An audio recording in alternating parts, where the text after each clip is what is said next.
Selamat datang di kehidupan barumu.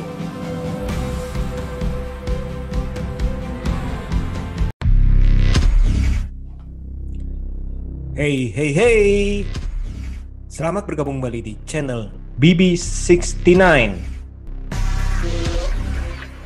Sobat BB69, pada segmen Bincang Santai kali ini, kita ditemani oleh seorang teman kongko BB69 yang sudah bermain di banyak film, dari itu mulai horor, drama, komedi, bahkan aksi. Kita sebut saja Forbidden Door, Foxtrot 6, Akhirat A Love Story, Zere Pendekar Ufuk Timur, Please Be Quiet, dan yang terbaru yakni pertunjukan teater mereka yang menunggu di Banda Naira. Nah, siapa lagi kalau bukan Mas Ferdi Sulaiman. Apa kabar, Mas? Baik, sehat semua. Sehat nih semua nih. Wah, kayaknya aktif banget nih, di mana-mana muncul nih Mas Ferdi nih. Amin. Lupa satu tadi, backstage tanggal 30 Desember. Oh iya, backstage juga termasuk sih. Saking banyaknya sih, Mas. Saking banyaknya. Oke. Nah, Mas Ferdi, kita mau nanya-nanya sedikit nih. Boleh gak kita ini tahu nih bagaimana sih awal mula terjun ke dunia akting? Oke. Mungkin contrary to people's opinion, karena ayah saya juga aktif di dunia perfilman itu dari tahun 70-an ya. Jadi kesannya kayak, oh ya, bapaknya Hengki Solaiman ya pasti anaknya akan ke situ juga. Tapi ternyata nggak seperti itu gitu.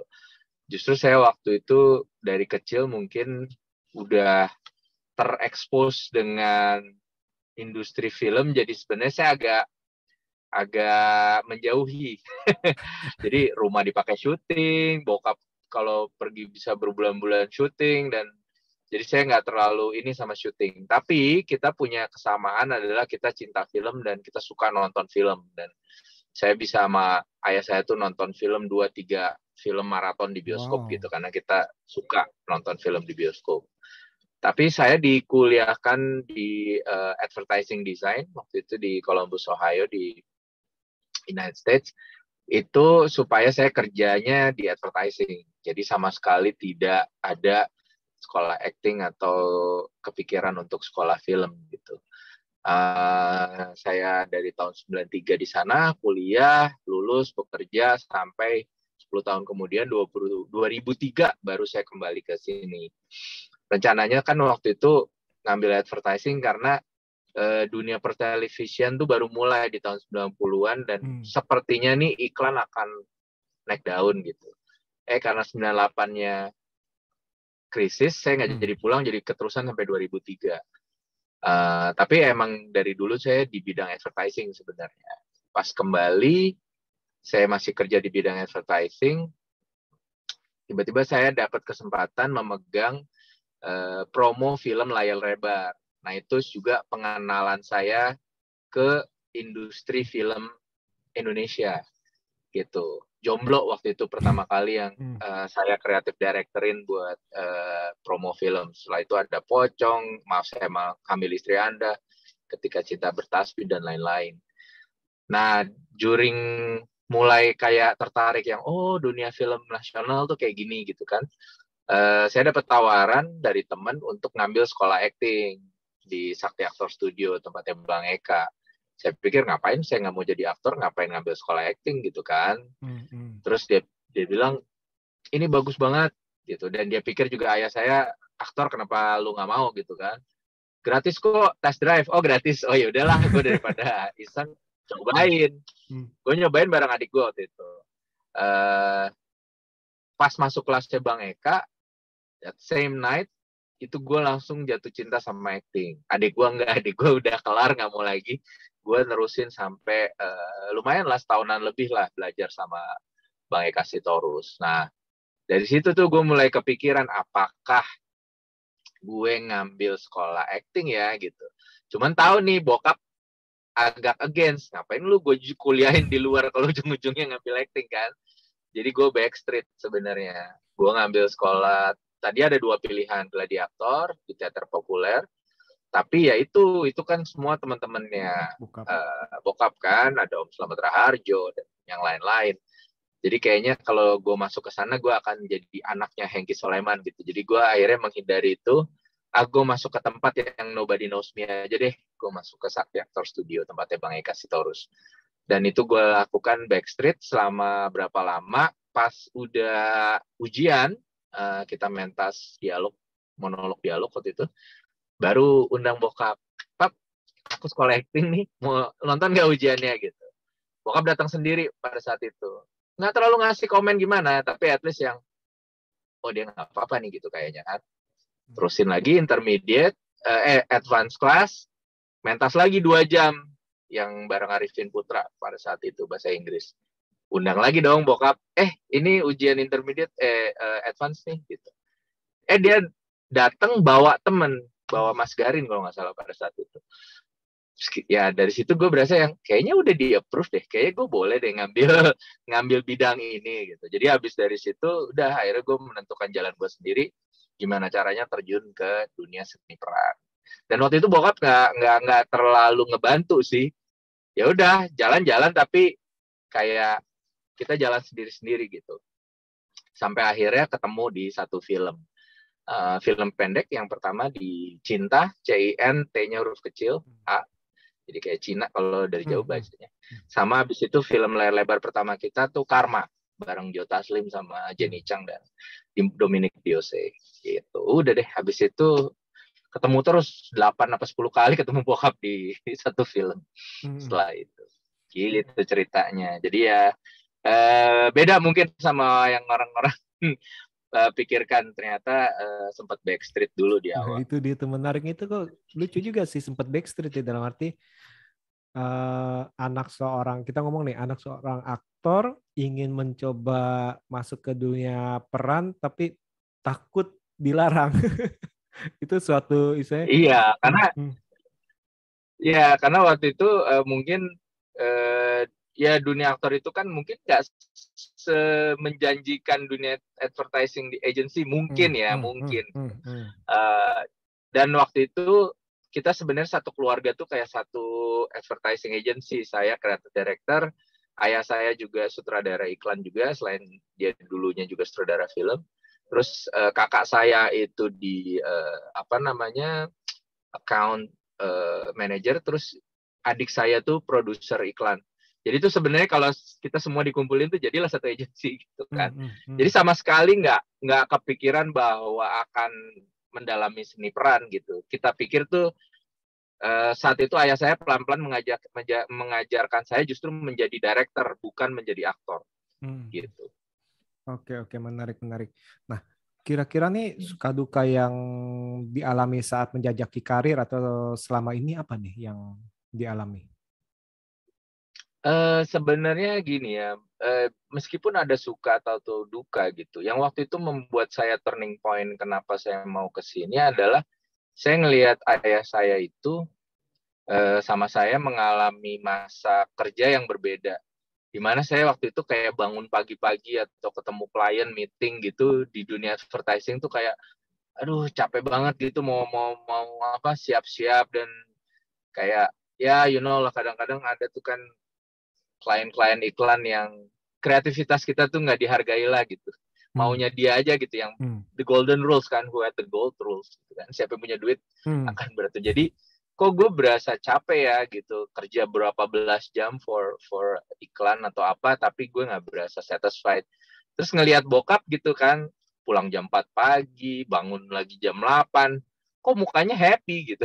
Terus gue mulai bertanya-tanya, mungkin salah passion nih saya gitu kan. Dulu gue pikir passion gue adalah di ilustrasi dan kreatif dan segala macam.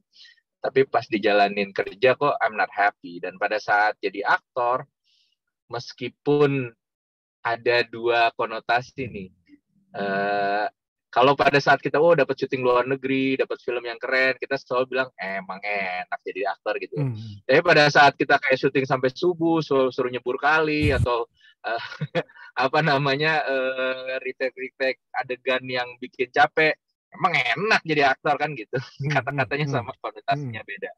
Tapi dua-duanya itu menyenangkan buat saya. Mau itu duka atau suka, dua-duanya ternyata saya suka gitu, menjalaninya tuh nggak berasa kayak kerja. Jadi kalau saya ngelihat sih ya itu suka dukanya ya suka semua sebenarnya. Jarang ada dukanya. Oke, oke. Kalau boleh ditanya ini ada sosok yang sangat mempengaruhi Mas Ferdi gak dalam misalnya dalam karirnya selama ini? Baik itu menjadi inspirasi atau jadi suri teladan ataupun apa? Yang mungkin waktu itu memberatkan saya atau menjadi beban lah istilahnya, menjadi challenge adalah bokap mempunyai standar nama yang harum banget di dunia perfilman, karena kayak semua orang yang pernah bekerja sama dia itu punya kesan yang baik dan positif banget sama beliau, dan itu beban buat saya gitu. Aduh, jangan sampai nih anaknya ngerusak itu gitu kan, jangan sampai saya kok bapaknya gitu anaknya gini gitu. Itu cukup beban. Makanya waktu awal-awal karir saya agak suka tuh pada saat orang nggak tahu saya siapa, anaknya siapa gitu, karena nggak ada beban. Cuman begitu udah lama-lama dipasangin bareng, ini kok ini ada Sulaimannya, itu ada Sulaimannya, lama-lama orang tahu, jadi agak beban sih.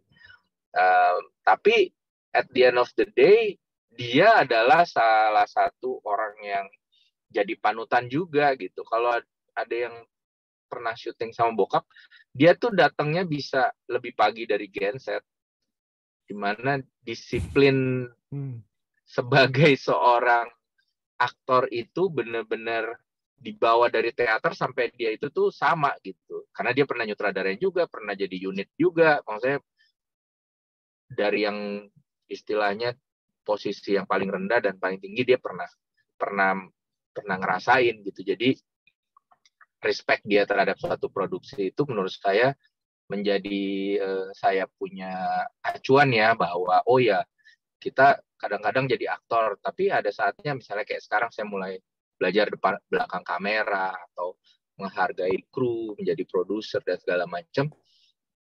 Itu suatu ekosistem yang kita harus benar-benar hargai gitu. Nggak bisa kita cuman oh ya udah kita datang terus kita cabut, atau kita datang telat, nggak menghargai orang yang udah menunggu, atau set yang akhirnya gagal atau apa gitu. Jadi bokap termasuk orang yang menjadi panutan sih buat gue untuk berada di industri ini, karena dia sudah membuktikan dari tahun 70 sampai tahun 2020 ya, sebelum akhirnya beliau meninggal, itu bisa bertahan ada di industri terus nggak gampang loh. Banyak orang yang mungkin 5-10 tahun udah gone gitu kan.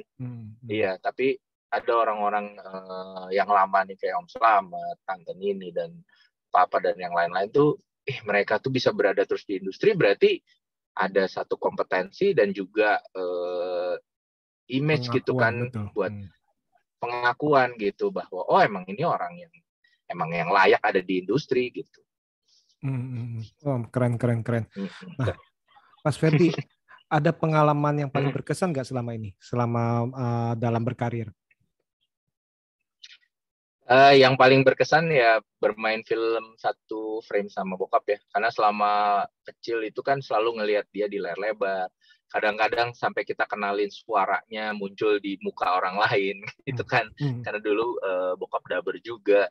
Terus tiba-tiba waktu masuk ke industri yang wah kapan nih I actually gonna act with my dad in one frame.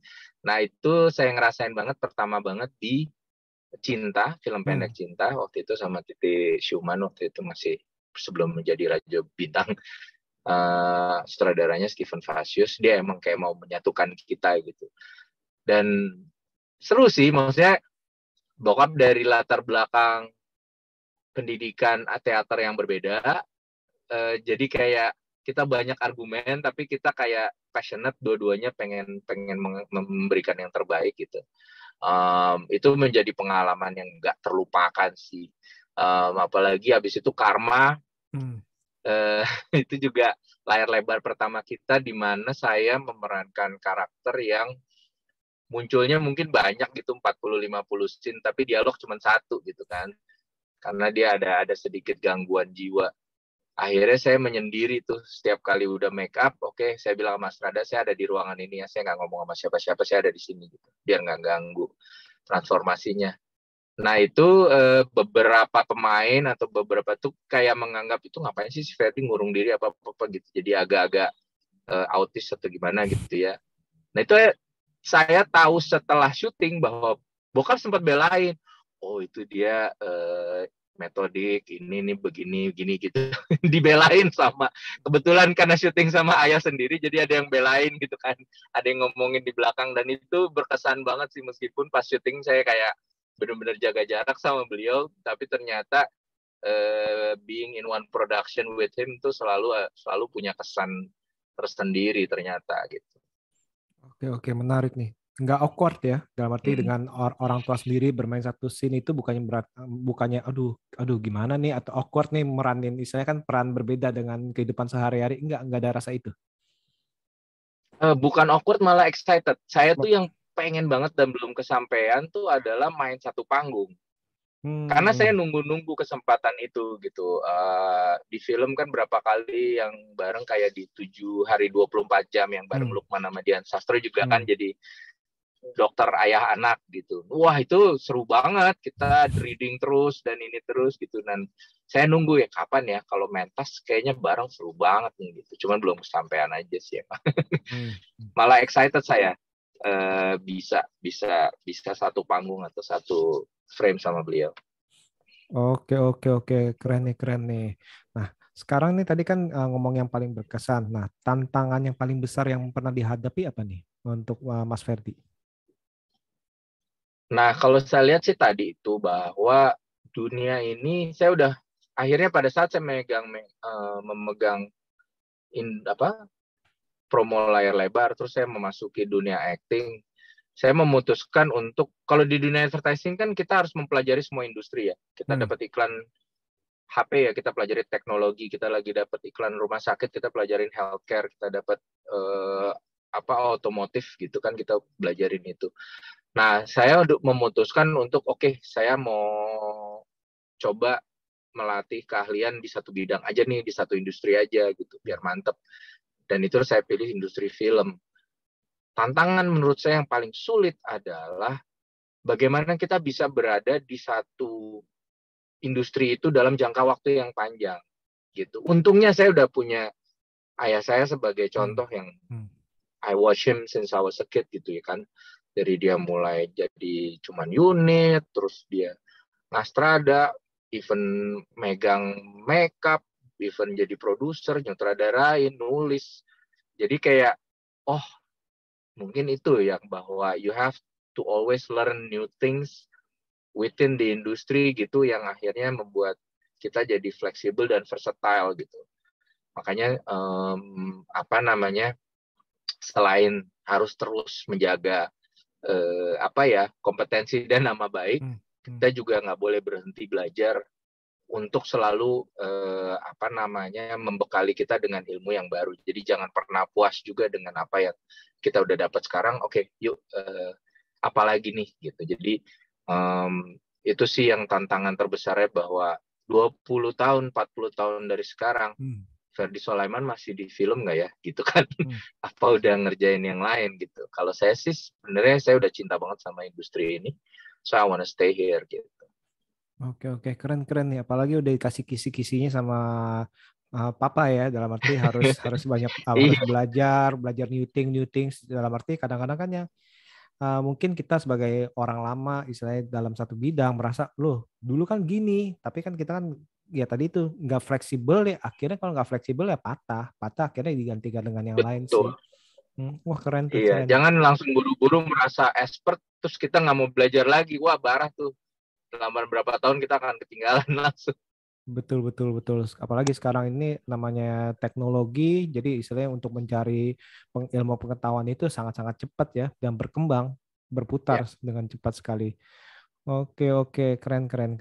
Nah, tadi kan tantangan-tantangan yang pernah Mas alami nih. Nah, sekarang nih pernah gak ada satu titik, aduh udahlah gue mundur aja lah, mendingan gue balik ke yang lain, atau mendingan buka misalkan buka usaha lain gitu. Pernah nggak ada satu titik seperti itu? Untungnya sih nggak pernah kepikir ganti profesi ya. Mungkin sih pernah kayak ya apalagi kayak pandemi apa segala macam kemarin gitu ya. Kayak kepikiran untuk apalagi ya selain misalnya yang secara profesional bisa dikerjakan, what else I can do gitu. Um, Kayak mungkin dulu tuh saya masih megang eh, kreatif buat promo kampanye layar lebar gitu. Tapi akhirnya saya milih-milih karena setelah udah sibuk syuting, saya bisa ya kalau saya mau saya pegang, kalau enggak ya nggak usah gitu. Tapi akhirnya malah jadi kelupaan gitu karena kasihkan syuting. Tapi pada saat kayak pandemi yang tiba-tiba syuting berhenti, oke, then what I do? Akhirnya malah saya buka kelas acting karena saya mau coba share apa namanya ilmu yang supaya mudah-mudahan bisa menjadi kita kan ilmu acting di industri film kita tuh sama sekali tidak standar ya. Perkembangan filmnya itu kenceng banget, industrinya tuh waktu 2016 ke 2000 berapa tuh kayak naik penontonnya tiap 30%, produksi tuh naik. Tapi tidak ada institusi pendidikan yang menghasilkan atau menolorkan aktor-aktor profesional atau aktor-aktor yang kompeten gitu. Kalah cepat sama industrinya. Industrinya kayak buru-buru mau menyerap, tapi studentnya atau orang-orang profesionalnya itu nggak banyak. Jadi akhirnya kayak nyomot-nyomot dari Instagram lah, ya nyomot-nyomot dari yang viral lah gitu, kayak asal ada gitu kan. Nah, sedangkan menurut saya banyak aktor-aktor atau mungkin pemain-pemain yang merasa yang aduh keburu nyemplung nih, gue pengen belajar gitu, atau yang saya mau belajar lewat mana ya gitu kan, saya mau masuk terjun lewat mana ya gitu. Dan nggak sedikit pula yang oknum-oknum yang menawarkan, ayo bayar kelas di sini 20 juta, habis itu main film gitu. Ada yang kayak gitu juga, yang beli peran lah, beli ini. Sehingga itu sebenarnya jadi nggak sehat tuh. Pada saat kita membutuhkan produksi, membutuhkan aktor-aktor yang handal untuk memainkan karakter-karakter yang let's say autobiografik atau skripnya yang festival worthy kayak gitu, siapa yang main ya gitu. Ini 16 sampai 25 aktornya mana gitu kan. Bintang film banyak nih. Betul betul. Aktornya mana gitu kan. Akhirnya jadi ya udahlah yang komersil aja gitu. Cuman kan akhirnya kasihan merekanya yang waduh, gue bawain ini udah bisa belum ya? Ya udahlah di workshop gitu. Tapi akhirnya nggak maksimal karena beda tuh kalau di Hollywood atau di sana yang udah lebih mateng, India even lebih mateng, di mana mereka tuh udah makan sekolah semua kan. Jadi betul. Begitu dapat ya udah dia tinggal terapin metodenya gitu. Karena di sini kan yang mau sekolah aja jarang. 10 aktor Indonesia yang kita ketemu mungkin cuma 3 yang belajar, sisanya enggak. Jadi itu yang kemarin saya pikir, oh mungkin ini bisa menjadi salah satu virus lah yang saya tularkan. Hey, actually there's a formula, there's a metode yang kalian bisa lakukan untuk analisa naskah dan transformasi menjadi karakter loh gitu. Kalian jadi nggak usah nebak-nebak. Acting itu nggak kayak lukisan abstrak yang kayak semuanya tuh pakai selera atau mikirnya tuh kayak nebak-nebak. Nggak ada formulanya kok, dan kalian semua bisa belajar untuk melakukannya. Yes, you need practice, but there's a way to do it gitu. Ya itulah akhirnya yang saya lakukan setahun terakhir ini. Udah 15 gelombang, udah lumayan ada 100-an aktor yang saya ketemu, sekalian scouting juga akhirnya. Pada saat saya produksi kan ya, kemarin muridnya yang oke-oke yang mana ya? Dari gitu. Udah ditandain ya? Ya udah ditandain. Karena kan di kelas saya itu meskipun intensif 5 hari, di ujungnya tuh dia ada perform monolog kan. Bagaimana dengan waktu yang cuma 4 hari, dia bisa menganalisa naskah dan transformasi menjadi karakter yang diberikan dalam satu lembar monolog tersebut gitu, menggunakan metode yang sudah diajarkan. Nah, dari situ biasanya udah terlihat tuh mana yang menyerap, mana yang nggak terserap, mana yang cepat nangkep, mana yang nggak nangkep, itu langsung kelihatan. Oke, menarik. Nah, Mas Ferdi, kan seperti yang kita tahu lah, semua peran pasti sangat berarti lah buat Mas Ferdi ya. Namun kira-kira nih, ada gak istilahnya peran yang sudah Mas Ferdi jalankan tuh kemarin-kemarin tuh yang memiliki nilai sentimental tersendiri buat Mas Ferdi? Nilai sentimental mungkin Karma ya, Martin Guan. Itu Kenapa? lumayan sulit karakternya, dan saya jarang banget ketemu karakter yang seperti itu lagi gitu. Dapat apa namanya, seorang pria di umur 30-an kalau nggak salah, tapi dia tidak ngomong, kerjanya mengurung diri di kamar. Terus dia punya tekanan mental karena orang tuanya melarang dia untuk mempunyai hubungan. Jadi dia nggak punya pacar, nggak punya wanita, karena takut kalau di film itu kan setiap wanita yang masuk ke keluarga itu mati kan. Akhirnya jadi bentuk yang waktu saya baca skripnya aja yang ini bentuknya kayak gimana ya manusianya ya gitu kan.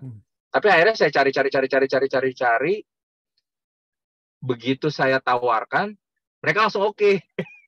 Makanya itu yang wow.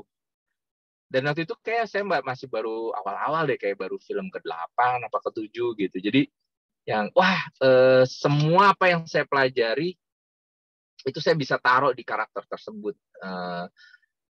Itu karakter yang istilahnya yang saya nggak berapa kali tahun sekali dapat gitu. Apalagi muncul terus di banyak adegan tapi dialog cuma satu. Kayak gitu yang kayak bener-bener ini karakter unik nih gitu, yang nggak semua film berani naruh karakter kayak gini dan berani nawarin ke saya pada saat itu gitu, yang bukan siapa-siapa.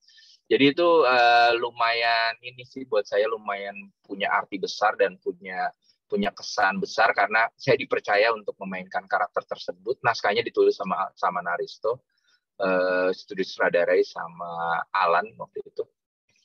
Jadi itu sangat berkesan sih prosesnya. Makanya saya begitu masuk ke karakter juga saya nggak mau keluar masuk, saya benar-benar ngurung diri dan segala macam gitu, karena saya mau ngejaga banget nih karakter Martin Guannya supaya semuanya sesuai apa yang naskah inginkan. Dan ya itu sih, mungkin agak sulit sekarang nyari film Karma di mana ya. Waktu itu sempat muncul di GoPlay, itu sempat nggak tahu di Netflix juga ada apa di Disney ya malah. Oke, mungkin harus nonton lagi nih. Semoga bisa diputar lagi. Iya, itu premisnya aja menarik banget kok. Nah, Mas Ferdi, sebelum kita lanjut ini saya ada pertanyaan cepat, tinggal pilih aja A atau B gitu ya. Oke. Oke. Antagonis, protagonis. Dua-duanya. Oh, nggak boleh. Teton. Oke. Nggak, soalnya gini, Kenapa? antagonis, karena antagonis itu kan si siapa namanya, si penonton atau si penulis yang menganggap dia antagonis. Kalau menurut saya, sebagai karakter antagonis, dia merasa dirinya protagonis, benar nggak? Setuju. Cuma golnya ngalangin si protagonis cerita, tapi dia nggak pernah lihat dirinya sebagai antagonis. Jadi makanya saya bilang dua-duanya. Setuju. Oke. Boleh. Masuk akal. Nggak mungkin seorang antagonis merasa dirinya antagonis ya, istilahnya ya, kesannya. Mungkin. Pasti dia merasa benar. Ini jagoannya nggak bener nih. Gue kan jadi mesti bunuh orang gara-gara dia. Wah, ngaco nih dia, kan gitu. Iya benar. Bahkan sekarang yang antagonis pun bisa jadi pahlawan ya bagi kita ya, istilahnya gitu ya. Iya. Makanya kan tergantung dari sudut pandang siapa kita bikin ceritanya kan. Oke. Pinternya, waduh, ini saya kalah ilmu nih, Oke. Bermain komedi atau drama? I love comedy, I'm sorry. Kenapa? Gimana? Kenapa lebih memilih komedi? Saya pencinta sitkom, dan saya suka banget komedi. Jadi kadang-kadang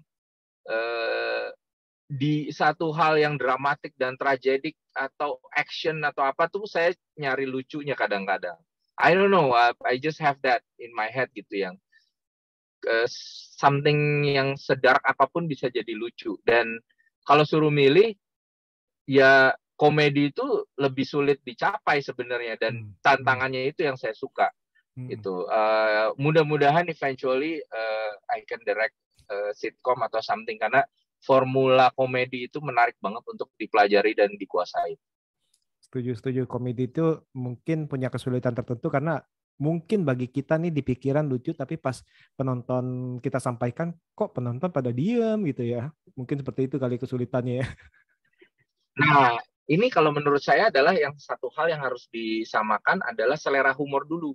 Semua orang yang ada di produksi, penulisnya, pemainnya, sutradaranya, harus punya satu selera humor yang sama, yang sesuai sama naskah. Ya udah, stay sama itu aja. Jangan kita mau membuat semua selera humor masuk. Nggak akan masuk. Selera humor Jim Carrey, sama Will Ferrell, sama Adam Sandler, sama Jerry Seinfeld, sama Dave Chappelle, itu beda-beda. Betul. Jadi stick to one aja gitu. Nah, penontonnya akan ngikut. Tenang aja, penontonnya akan ngikut gitu. Jadi kita harus true to ourselves juga sih about comedy, karena kita nggak bisa jadi semua orang dan kita nggak bisa please semua orang. So you have your thing, dan mudah-mudahan yang merasa itu pun lucu akan ngikut. Setuju sih. Nanti pasar yang akan istilahnya yang akan menentukan, oh mana nih saya yang cocok mana saya cocok siapa, cocok sama Adam Sandler, cocok sama si Chris Rock atau cocok sama siapa. Nah itu masing-masing akan ini ya. Nah oke, ini pertanyaan trivia terakhir nih. Lebih pilih mana, bermain horor atau action?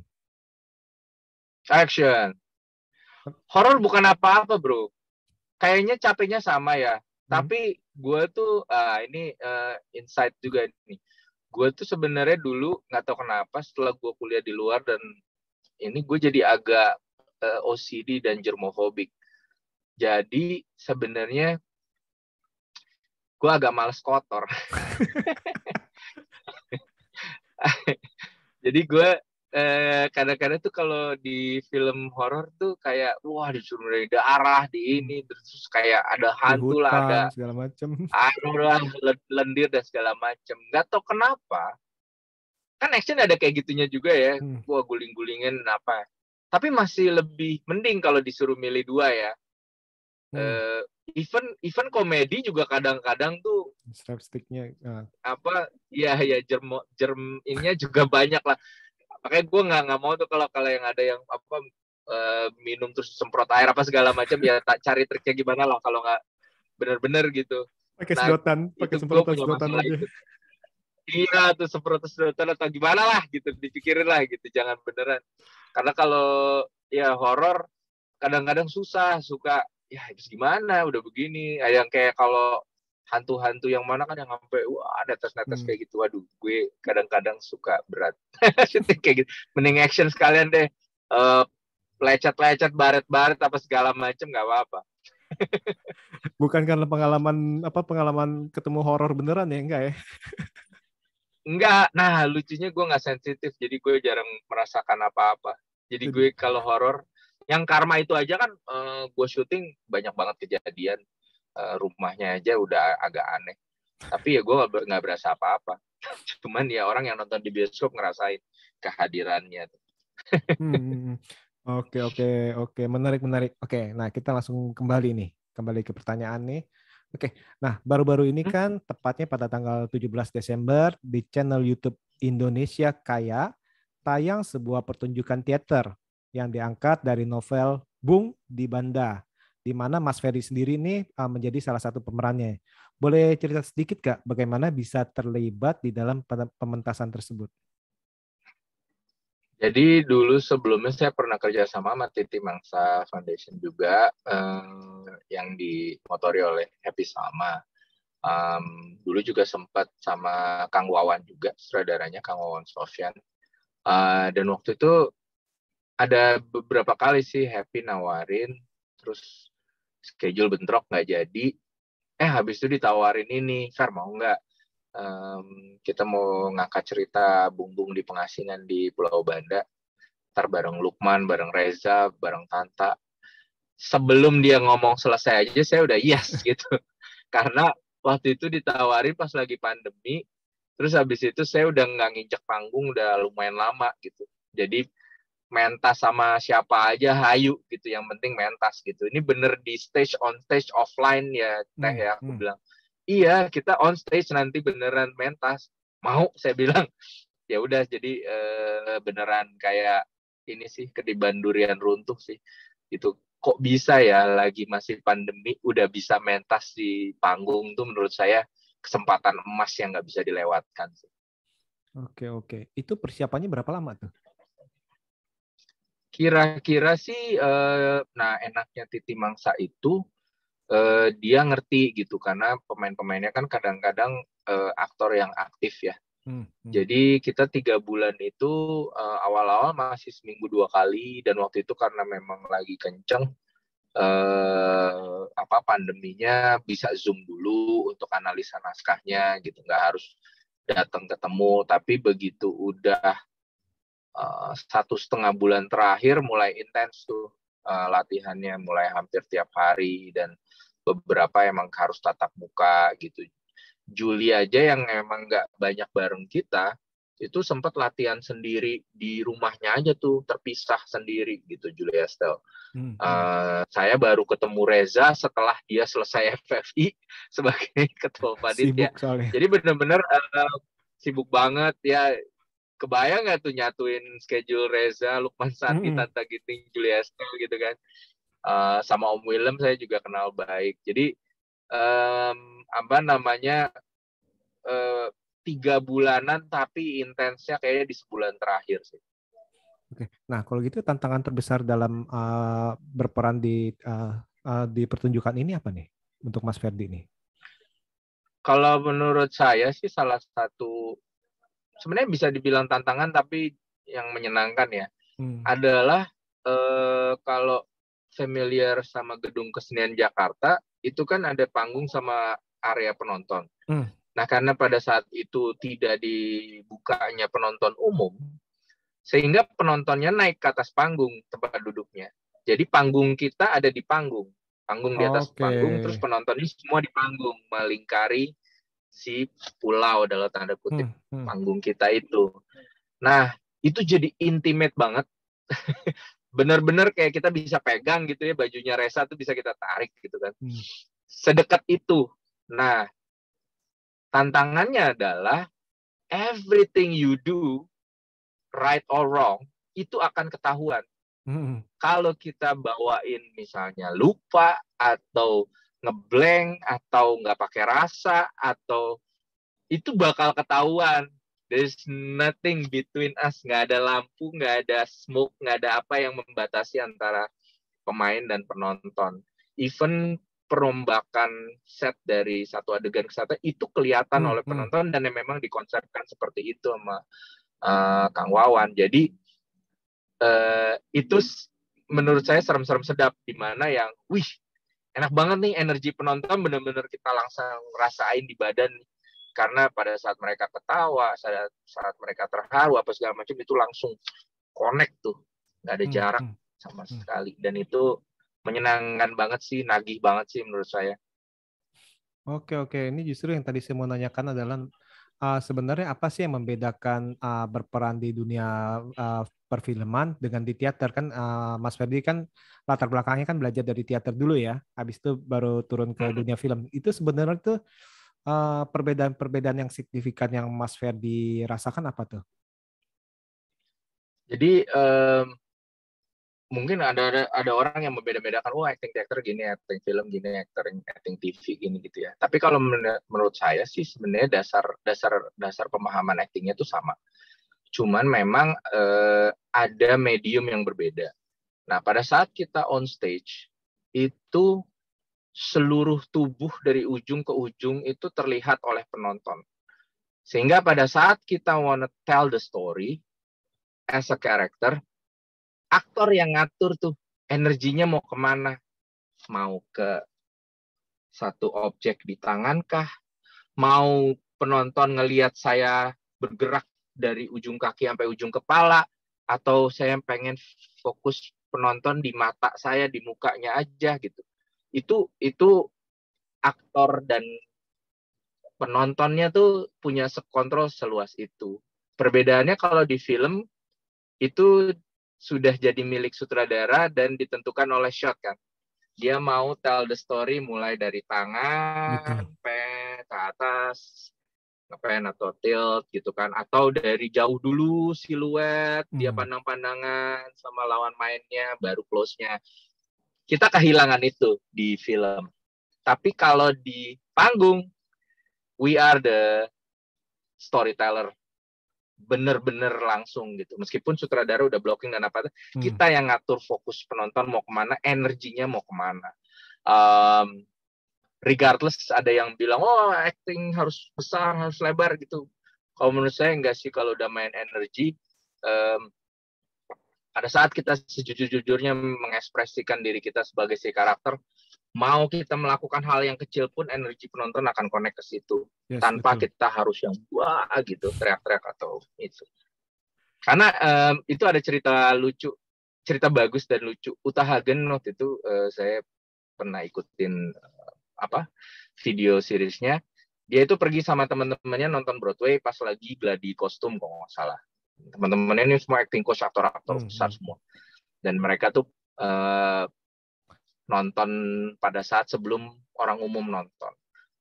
Dan sebuah pertunjukan yang besar, yang ratusan aktor ada di panggung, full kostum dan makeup dan segala macam, ada yang nyanyi seriosa dan segala macam. Tapi 10 menit pertama mereka tidak merasa ada apa-apa yang nyampe ke mereka karena everybody was acting. Uta Hagen punya omongan tuh, if you can see the acting is a bad acting. Sama kayak visual effect CGI. If you can see it's a visual effect CGI, it's a bad visual effect CGI gitu kan. Kalau kita bisa lihat actingnya, mereka nge-acting dan it's a bad acting. Nah, tapi dari sekian puluh orang yang ada di stage, ada satu orang yang mereka nggak ngerasain energinya. Yaitu ada satu ekstras, prajurit Romawi lah gitu ya, full kostum dan pakai topi ziarah dan segala macam. Dan sepertinya dia punya jidat tuh gatel gitu. Jadi kayak dia berusaha banget kayak ngegaruk itunya kan, karena mungkin topinya ngeganggu. Tapi kan dia nggak boleh bergerak kan, jadi dia usaha banget menghilangkan gatalnya gitu kan. Dan mereka bisa merasakan itu dari sekian puluh orang. Ini ada satu orang nih pengen garuk tapi nggak bisa gitu. Lalu babak kedua dia mulai tempelin tombaknya gitu kan, terus dia mulai kayak gosok-gosok begitu kan supaya hilang. Jadi that energy nyampe ke mereka because it's so honest, it's so pure. Itu nyampe dari sekian puluh orang, itu malah bisa jadi point of fokusnya mereka gitu. Nah itu sih yang saya lihat, bahwa kadang-kadang iya boleh sih teriak dan bergerak besar, tapi kalau nggak jujur dan nggak tulus dan nggak ini ya, penonton nggak akan bite juga. Penonton cuman oh ya tahu gitu, jadi saya dengar, saya paham, tapi nggak ngerasa apa-apa juga. But when it's honest from you, penonton akan ngerasain energinya. Dan justru di stage menurut saya adalah kita punya capabilities itu, tukeran energinya itu. Dan itu yang mungkin nggak ada di medium lain.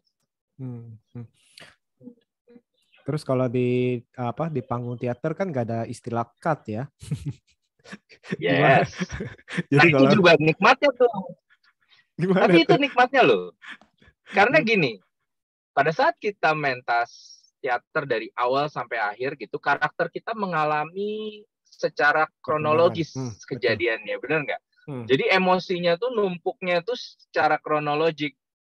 Nah, kita bisa misalnya 30 kali manggung, yang di hari pertama pas sampai klimaks tuh emosinya di sini, tapi pas hari ke-15 pas kayak klimaks lagi di sini, atau every day will be different. Betul. Makanya menurut saya adalah jangan, kalau pementasan itu acting on stage itu jangan dihafal, jangan direncanain, let it happen gitu. Karena kalau kita tiap hari ngafalin doang, nggak ada nikmatnya gitu kan. Kenapa bisa catch sama 300 kali show per tahun? Gila, kalau mereka hafal udah bunuh diri kali, udah capek, bosen banget kan. Tapi karena because every night is different, di situ kan nikmatnya. Nah kalau di film itu kita dipotong-potong, yuk besok syuting scene 60 dulu, lusa baru scene 15. Betul. Gitu kan. Kejadian udah di syuting dulu. Nanti lagi dulu kita pakai film ya, sebelum pakai digital. Itu benar-benar spesifik. Saya mau yang pas keluar terus dia nangis-nangis aja. Yang nanti percakapannya ntar. Cuman yang ini doang. Lah, percakapannya belum ada. Kita semana nih emosinya nih pas dia keluar udah nangis-nangis gitu kan. emang film itu menghancurkan rasa, dicacah gitu kan. Kalau teater enak, tinggal jalanin aja dari awal sampai akhir. Menarik. Pernah ini nggak lupa dialog, terus jadi nyari cara atau gimana? Atau tiba-tiba ngeblank aja gitu?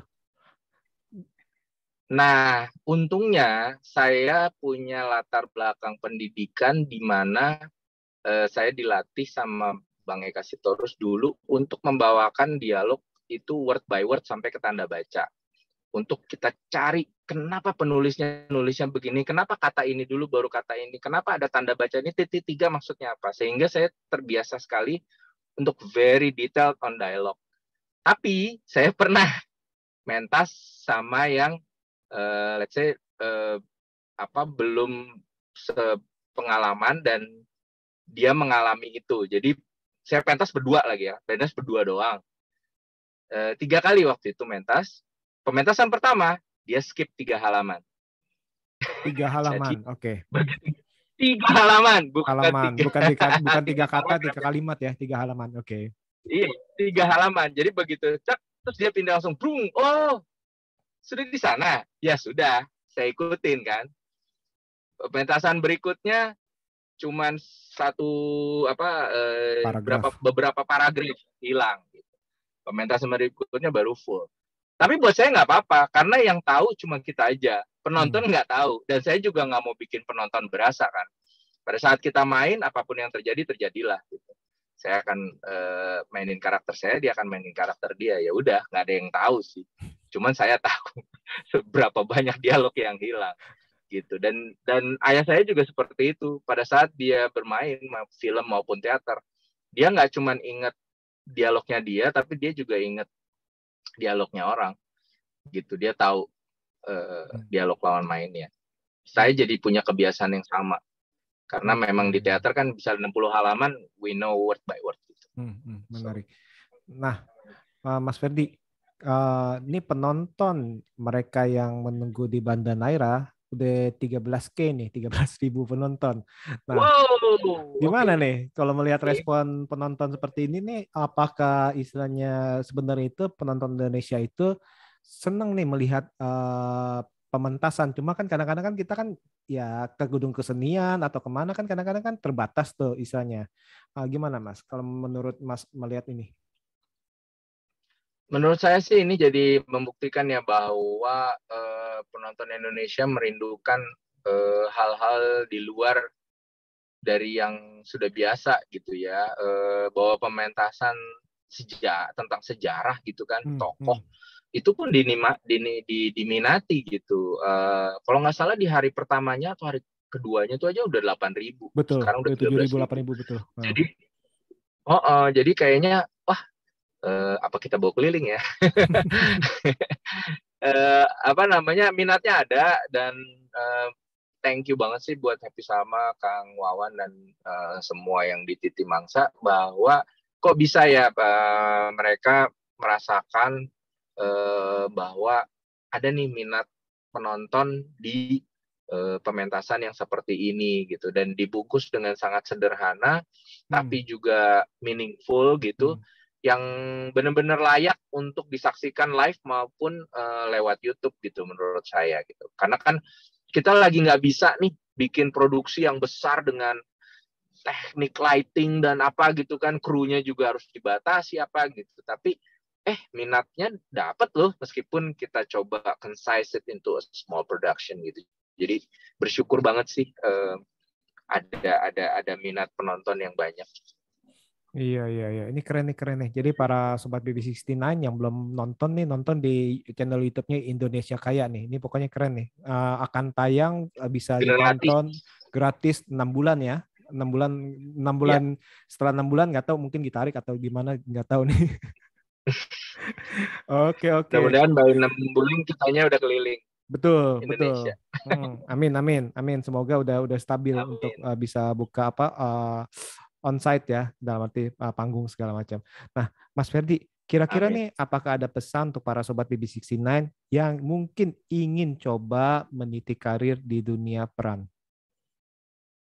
Oke, untuk calon-calon aktor atau teman-teman aktor yang ingin terjun ke industri film, yang pertama kali bekali dirimu dengan ilmu. Karena satu, ini dunia profesional di mana kalian akan ada fee dan bayaran, jadi kita tidak bisa datang dengan yang ajarin aku acting dong, ajakin ikut main dong, ajakin syuting di filmnya dong gitu.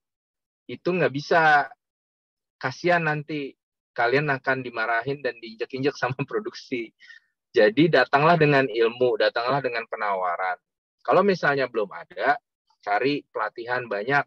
Selain kelas acting online saya, ada Bengkel Acting Kuma, ada Heha Production, ada Sakti Aktor Studio, ada Mondi Blanknya Putri Ayu. Dia banyak sekarang tempat-tempat untuk berlatih.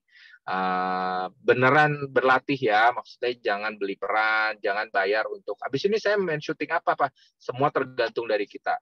Semakin kita kerja keras, saya yakin pasti akan ada yang semua yang masuk kelas acting online aja, saya aja sebenarnya tidak dijanjikan bahwa akan dapat peran atau akan syuting, tapi kan saya nggak bilang pada saat saya produksi, saya justru scouting dari murid-murid saya dulu gitu. Itu kan bonus buat mereka gitu kan, bahwa kemarin gue monolog ternyata itu dalam tanda kutip audisi buat produksinya si Ferdi gitu kan. Tapi biarlah itu talenta kalian dan bakat kalian yang muncul, jangan shortcut, jangan ngambil jalan pintas gitu. Belajarlah terus, makin kalian baik, makin kalian bagus, yakin saya pasti ada yang dan pasti akan ada tempatnya di produksi. Salah satu kabar baiknya lagi, dengan banyaknya streaming service dan OTT dan yang sekarang, produksi di dunia perfilman, series dan televisi itu lagi tinggi-tingginya. Betul, kita kehabisan cash, gila-gilaan, kita kehabisan cash, kehabisan kru, benar-benar semua lagi diserap. Jadi langsunglah showcase talenta kalian. Masuklah ke komunitas acting, karena mereka pun banyak ya, kayak Heha, Kuma kan kemarin yang film preman isinya anak Bengkel Acting Kuma semua gitu kan. Heha Production sering banget jadi tempat casting gitu kan. Jadi makin kalian belajar, ketemu sama aktor-aktor yang lain yang sama-sama berjuang ataupun aktor yang sudah berpengalaman, kalian akan makin banyak kesempatannya gitu. Jadi belajarlah dari sekarang, jangan tunggu lagi.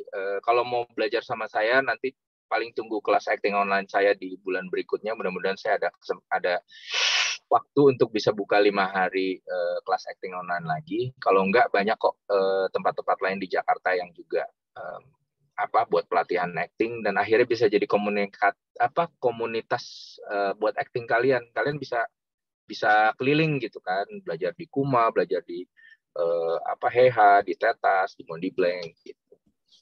Oke, keren. Nanti saya akan cantumkan bila ingin belajar acting, kontak kemana nih Mas Ferdi ya. Nanti bagi-bagi kontak. Siap. Oke, ini keren banget nih. Biasanya acting online saya taruh di IG saya. Begitu saya post, berarti saya udah buka kelas. Oke. Keren nih. Gimana nih Sobat BB69? Ini keren banget nih. Pokoknya hari ini nih kita udah mendapatkan kisah, bahkan belajar dari pengalaman Mas Ferdi nih. Ini benar-benar sesuatu yang cukup atau bahkan sangat bernilai sih untuk kita nih, untuk melihat istilahnya, walaupun itu cuman berbagi aja, tapi pengalaman di mana sama sang ayah. Soalnya kadang-kadang kan kita kan sama ayah kan agak-agak menjaga jarak, tapi ini ternyata nih dengan Mas Ferdi ini malah terbalik nih, malah pengen istilahnya. Nah, itu dia, itu salah satu yang istilahnya nilai yang kita harus ambil sih ya Mas ya, selama kita masih bisa istilahnya. Oke, terima kasih banget nih Mas Ferdi ini untuk meluangkan waktunya untuk bincang santai di channel BB69 nih. Semoga lain waktu nih kita bisa ngobrol-ngobrol lagi nih Mas Ferdi ya, misalkan kalau ada film-film selanjutnya atau karya-karya selanjutnya. Amin. Mudah-mudahan saya tetap produktif dan mungkin habis ini bisa wawancara lagi pada saat saya mencoba profesi yang sedikit berbeda mungkin. Nah, bisa ngobrol lagi kita. Boleh, pasti. Tak tunggu. Oke, sekali lagi Mas Ferdi. Lagi persiapan, saya belum boleh ngomong apa-apa, cuman nanti pas keluar mungkin kita bisa ngobrol lagi. Kayaknya sutradara nih. Oke. Thank you banget Mas Ferdi. Saya ucapkan terima kasih. Thank you. Dan see you. See you, bye.